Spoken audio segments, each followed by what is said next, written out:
Viewer beware, you're in for a scare.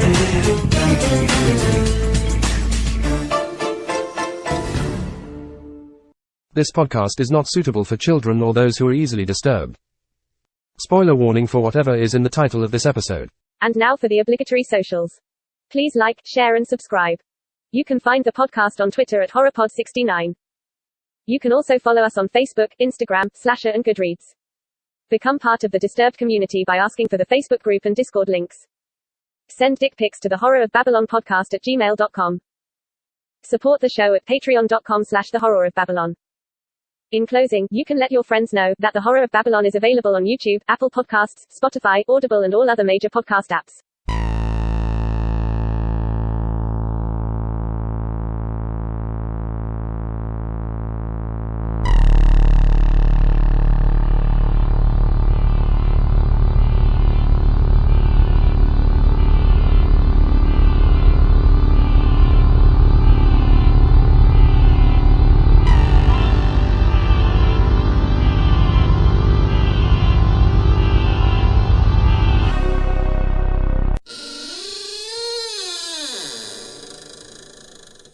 Welcome to episode 140 of the Horror of Babylon, where we discuss Night of the Living Dummy 2 by R.L. Stine. I'm Ryan, and with me, as always, is Slappy. Say hi, Slappy. You're a dummy. Again, I thought you were going to call me a slave. I'm afraid of the racial connotations. Because you're Irish. Yeah. Oh my god. Just stop. You're welcome. Just stop. Alright. But you know who won't stop? Our patrons. Our patrons. I've asked them to. They won't. Thank you to Abigail, the first breaker of chains, mother of dragons, and Logan, the full metal patron, and Ben, the fourth patron of hope, and Mia, the fifth, the rainmaker. She makes it rain, yo. She makes it rain in the desert. And thank you to Sierra the sixth, the Keyblade patron. Whoosh, whoosh, whoosh, whooshy, whoosh. And thank you to Four Horsemen Comics and Gaming, which you can visit at the Morgantown Mall in Morgantown, West Virginia, the Mall at Robinson in Pittsburgh, Pennsylvania. You can shop online at fourhorsemen.tcgplayerpro.com. And if you make it into the store, you can't say hello to the proprietor, Ronald the Third Grampus of Christmas, because he's busy breaking into little girls' bedrooms to paint the walls in the middle of the night. Except he does it with urine. Trigger warning, ventriloquist dummies. Little girls. Yeah. Kids. Yeah, children in general terrify me. Our history with Night of the Living Dummy 2, I think I read this one as a kid, but I don't remember. I didn't remember it at all as I was reading it, so maybe I didn't. Same. I know for a fact I saw the TV show. I think I have, but maybe when we watch it, I'll be like, oh, I've never seen this, but I thought I saw and read all the Night of the Living Dummy stuff, up from at least the original series. But I could be wrong. The vampire's a pure myth, superstition. I may be able to bring you proof that the superstition of yesterday can become the scientific reality of today. Okay, jumping into background, this book was published May of 1995. It is number 31 of the original Goosebumps series, coming after It Came From Beneath the Sink and before The Barking Ghost. It is the second of 3 of the original Night of the Living Dummy trilogy and the original Goosebumps series, and the second appearance of Slappy with original cover art by Tim Jacobus. It has one screen adaptation. It's the 10th episode of season 1 of the original Goosebumps TV series, and it has one English audiobook adaptation and one French audiobook adaptation.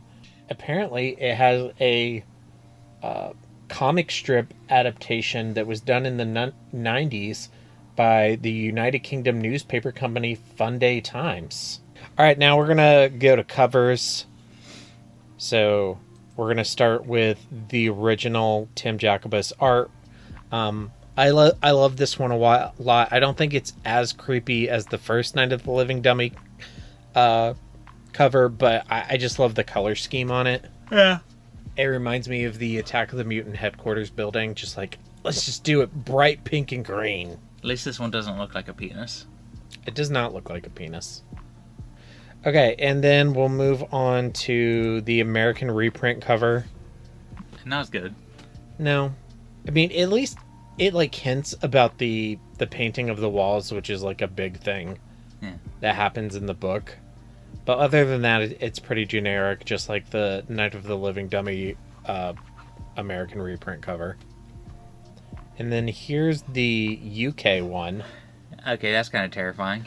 I thought that was a scalpel for a minute. I think it's supposed to, like, invoke that kind of sense at a glance. Yeah, but obviously it's the paintbrush. Yeah, 'cause there's a reason they're using the red paint, so that you think blood and gore. Mm-hmm. I'm not even sure, like, a cover like that would be published these days. Yeah. Because somebody who doesn't know the story may just look at it and think it's blood. The French cover. It's pretty fucked up. Oh my god. Le Patin Maléfique. Oh no. It's kind of scary looking. Would you buy your daughter something like that? I wouldn't buy my daughter a ventriloquist dummy to begin with. But especially not that one. Especially not this one. It's pretty fucked up. What is wrong with French people? And that's that. Another story in the classic, infallible 3-act structure. Good enough for Aristotle, good enough for The Simpsons. Mr. Sislak, I have a feeling there's going to be one more act to this story. Well, I'm not hanging around for that. 4 acts. Okay, so let's just go to structure and themes and just kind of give me, like, your general thoughts on Night of the Living Dummy 2. A lot of it really reminded me of Night of the Living Dummy 1. I had the same reaction. But not just because of a dummy. But, I mean, that's part of it, but it's like you have siblings struggling for attention. You have sibling jealousy. You have earning money at a party with a ventriloquist dummy. Maybe the 90s were more boring than I remember. I actually, like, had a moment where I was reading this book and I had to, like, step back from myself because I was like, oh my gosh, Night of the Living Dummy 2 is so derivative of the original. And then I, like, step back and, like, whoa. One, it's written for, like, 8-year-old kids. Yeah. And 2, like, it's just, like, he's just doing the tropes that, like, worked in the first one, so. Yeah. We've had some pretty good times with a lot of these Goosebumps books, but we have mentioned that sometimes when you're 35, things hit different. Yeah. Or 36 in my case. You're still 35, right? Or 34? I can't remember how old you are. I don't remember. Yeah. I just know your birthday is on Halloween. I think I turned 36 this Halloween. I'm not positive. It doesn't matter. It doesn't matter. Nothing matters. Nothing matters. I still think, like, it's an effective story, and it probably wouldn't have been as bad if we hadn't read the first one so recently. Yeah, just like a hot minute ago. Yeah, it's interesting. Like, I wonder if I read each of them in a vacuum. I'm not sure which one I would say is the better one. Apparently, the writers of the original Goosebumps TV series think this is the superior one, or at least they just chose this one to adapt because Slappy is the main villain. I don't know, instead of Mr. Wood. Mr. Wood. Good old Mr. Wood. But this one also has another dummy. What was his name? Eustace, Clarence, Dennis, Peggy Hill. I was kind of riffing on this girl for trying to make money using a dummy, but I guess, like, Jeff Dunham was the thing. Yeah. So, I mean, there has to be a market for it. But I don't know. Just something about... There's some sort of contrast to me where, like, these parents are having, like, a family night, right? And, like, everyone's going to share a talent or share something. And you have this one daughter who is just really good at painting. And then the other girl's like, I'm going to play with this dummy. I can't remember what the boy does, but he's like 10. He just I think he tells stupid jokes, or God, I think they're 10, 12, and 14. God, I don't even remember the brother's name. Alex, Eugene, Ernest, Jed. His name is Jed. Now, Jed, you get out there. Come on, Jed. Play dead. I know you're a werewolf. They're coming to get you, Barbara. Characters. Let's just talk about the kids, the parents, and then the dummies. You got the one girl who's clearly like the... I keep almost calling this dude Stephen King. R.L. Stein. Just call him Stephen King. It's fine. And I've sold way more books than Stephen King. To be fair, they both kind of do this where they write in... And this isn't a bad thing. It's just kind of how they write. They write in tropes. Mm-hmm. And so he has the... we got to have the... maybe not the favorite kid, but the kid who's clearly the talented one. Who's doing everything right. Sarah. And then you got the miscreant. The middle child. And then the middle child. You could pull out your psychologist hat and be like, the textbook middle child. Yeah, you know. Which is why I think I kind of... Amy. Am leaning towards the first book, is because I liked the twin dynamic. Yeah. Here you got, like, you have an annoying little brother, you have the perfect sister, and then you just have the character who's trying to she's got middle child syndrome. She's trying to get attention. Mm-hmm. Granted, she's trying to do it in a positive way. Slappy just doesn't let her. Yeah. This one is a lot less of a slow burn than the original one. I was like, Slappy starts the mischief. Hiya! Happy Easter! Like, right away. Yeah, pretty early in this book. And there's no, like, big twist that, like, the first time the sister's room got, like, totally trashed. I'm like, is this the twist where we find out, like, this Amy actually did it? Yeah. Because, like, in the original, the one twin actually trashed the kitchen. Which I actually really liked. Yeah. I mean, I would probably just... I don't want to say I would strike my daughter if she destroyed my kitchen, but I would not be happy. Yeah, I would not hit them. I would probably duct tape them to a wall. That's always my threat. Yeah. I've yet to do it in 15 years of parenting, but one day I will duct tape a child to a wall. It's only abuse depending on how long you leave them up there. If you leave them up for 48 hours, that's abuse. Yeah. I mean, you could do it for 2. Yeah. Yeah. Hold on, I'll go check my work pocketbook and tell you how long you were allowed to keep kids in restraints. That'll tell you. That's a good guideline. That's good, yeah. If a hospital can do it. Yeah, I could do it. You could do it too. All you need is duct tape and your imagination and an unruly brat. I will say that Goosebumps often come with like tiny little mini twists. Mm-hmm. And in this one, it was the older sister knew that the dummy was alive because she saw it. Yeah, that's the little twist. And I'm sitting there like, okay, but you still just like let your sister like take all of this heat. She was trying to like rationalize it to herself that she didn't actually see it. I guess. I mean, like, you don't have to defend your sister right there, but maybe come to her after and go, hey, maybe we should talk about this. Yeah, I mean, there's, like, this safety thing. Like, she should have went to her sister and said, like, let's figure out a way to get rid of this. Especially because it kept happening. Yeah. like, best case scenario, there's a little person sneaking into your room at night. So, I think this is, like, the first one we've read that I haven't had, like, any, like, super criticisms of the parents. Yeah, I mean, maybe you shouldn't put your kids on the spot every single week to share something like that, but... My favorite part was whenever, like, shit was really going awry, they called a therapist. I'm like, hey, that's, like, an intelligent decision to be making. Yeah. I mean, if your kid was insisting that something was real while your house was getting destroyed, you should probably call a therapist. Yeah, no, that's, like, a real thing you should do. They even kind of approach it kind of all right, like, oh, we just want you to go talk to them for a little bit. Maybe you'll feel better. Yeah, it's not a doctor's appointment. You're just going to sit and talk. It's kind of reminded me of the start of The Exorcist there for a little bit. Yeah, I was sitting there like, These parents aren't that dumb.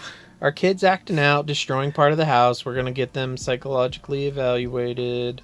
Oh, she's pissing on the floor in front of our guests.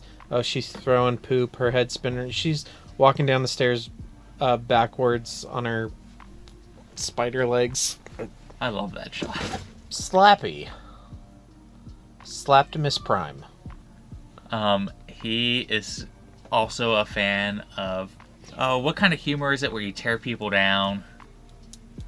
Mean? Yeah, he's a mean comic. He likes to roast people.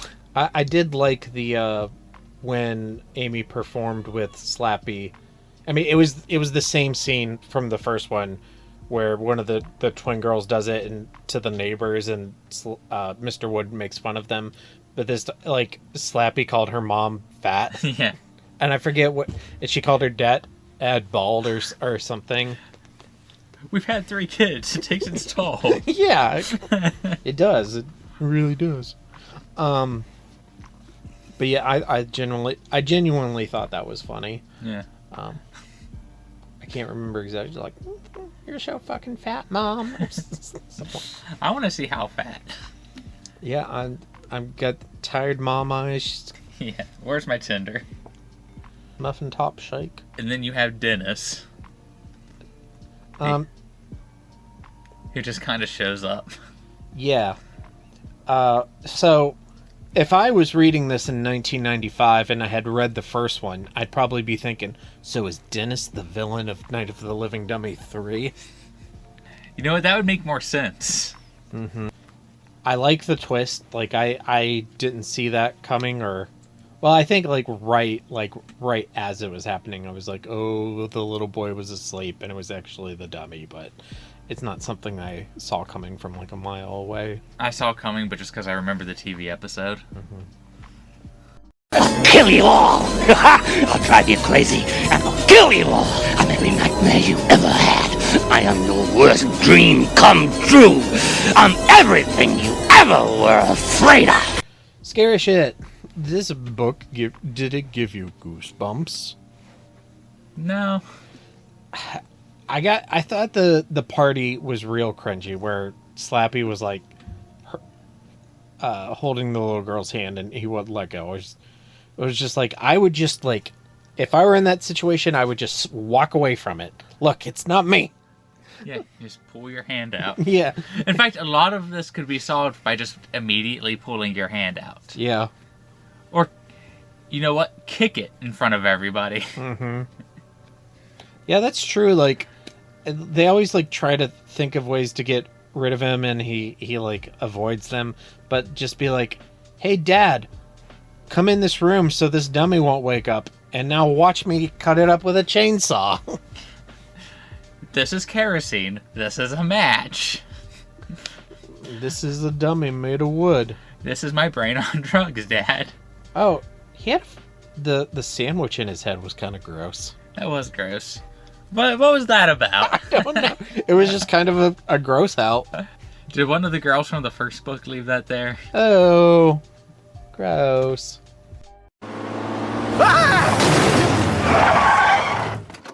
Oh my God, are you Stephen King? No, I'm Dean Koontz. Oh.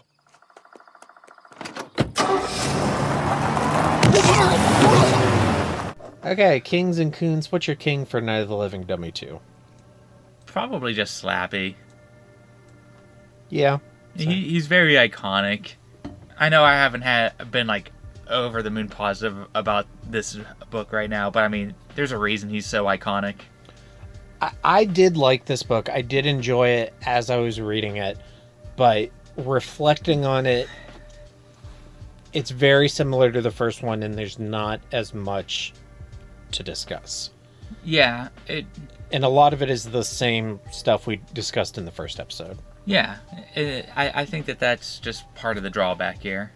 Have you ever looked at like what Goosebumps merchandise goes for on eBay? No, but I'm sure it's stupid. It is so stupid. Like just because we were doing this, I've been looking up stuff I used to have as a kid, going, oh, maybe I'll buy some and bring it in. And then I was like, $64 for a mummy eraser. I say this as a collector. Collectors are fucking stupid. Yeah. I think my Koontz is just like my experience reading it. Like it was a little derivative. So derivative of the original.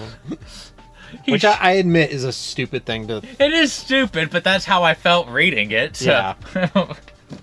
It's our fault. Yeah. For choosing the sequence that we did.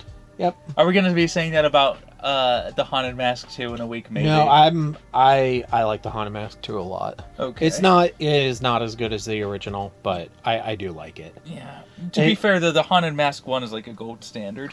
And the cool thing about the Haunted Mask 2 is it's actually like real continuity because it's the same characters.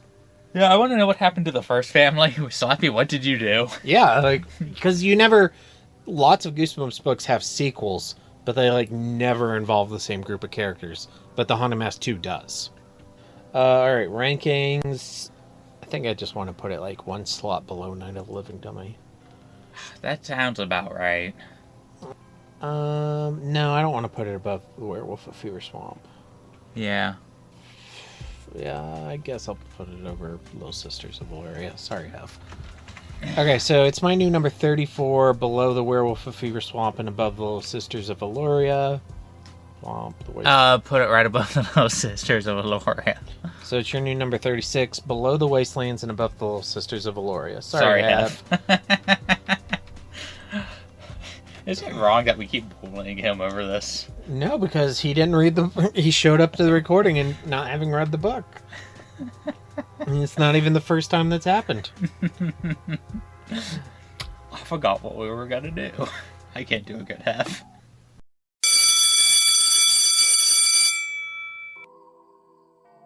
For homework...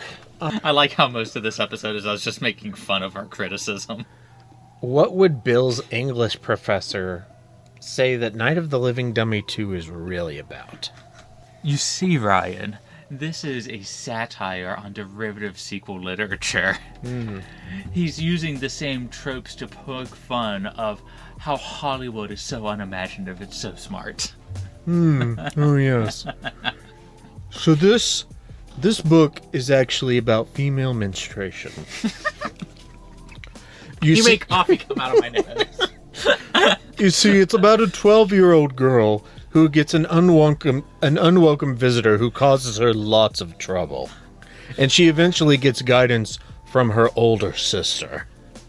And just to add the icing to the cake, what color blood does Slappy always use and slather all over the bedroom?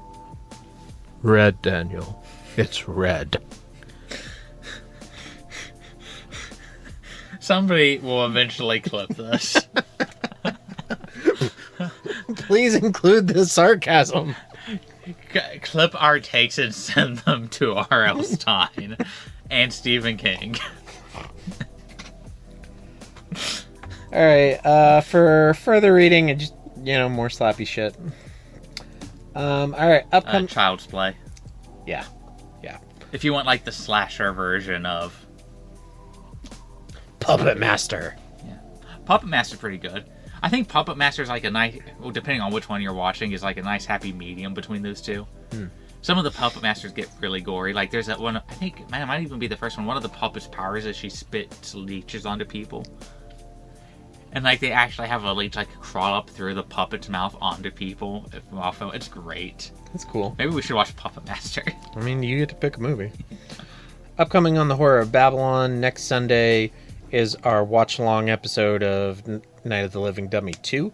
And then the following Sunday, September 1st, is our next book-isode, where we are reading The Haunted Mask 2 by R.L. Stine. And then this Thursday, August 22nd, you can tune in to hear our thoughts on Alien Romulus. And then next Thursday, August 29th, we will be discussing a movie that Daniel has yet to pick, but I'm sure it'll either be amazing or terrible.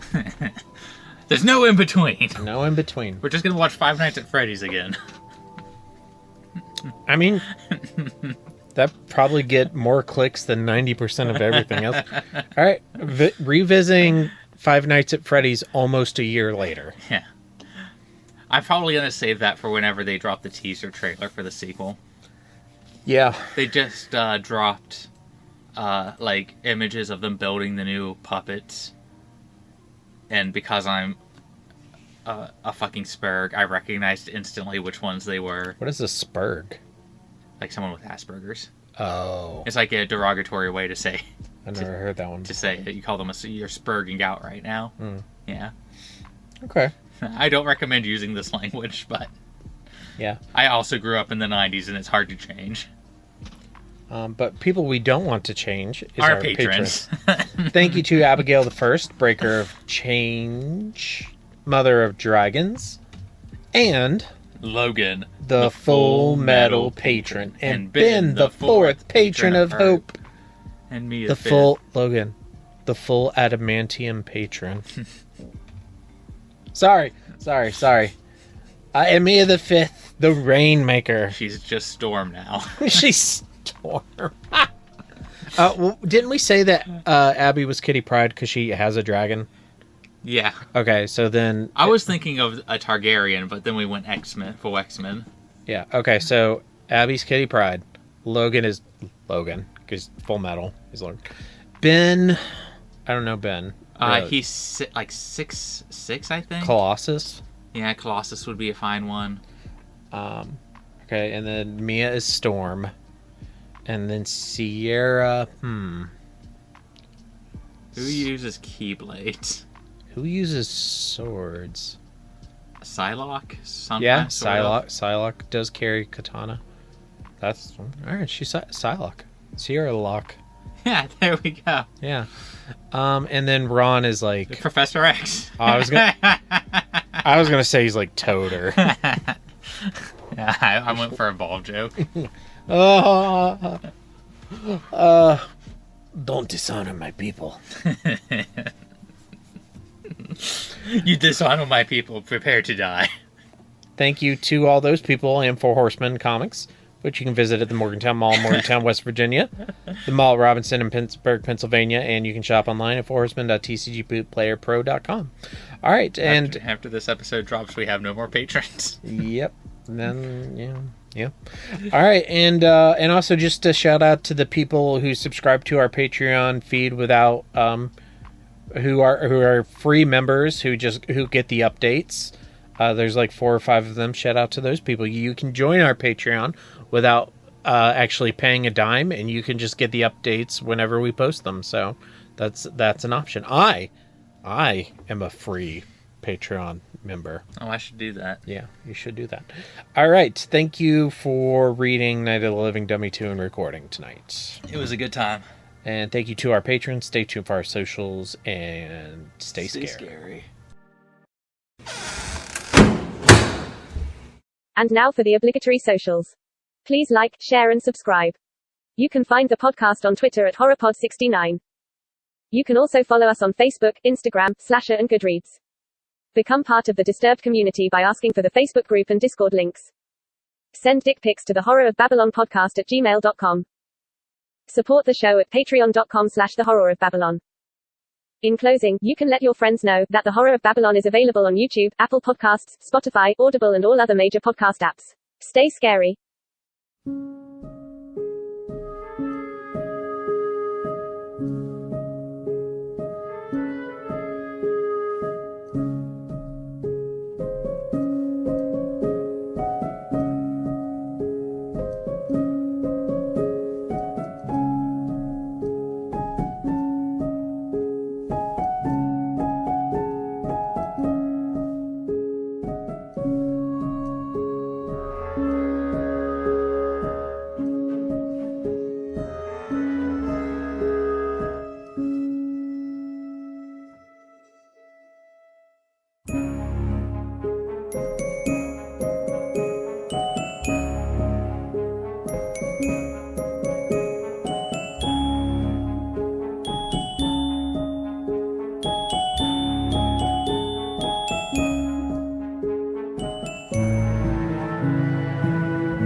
Oh yeah, I forgot.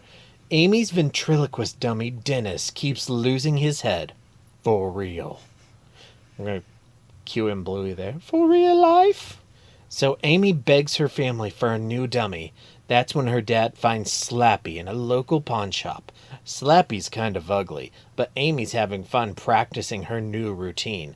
Then terrible things start happening. Horrible, nasty things. Just like what happened the first time. Because there's something odd about Slappy. Something not quite right. Something evil.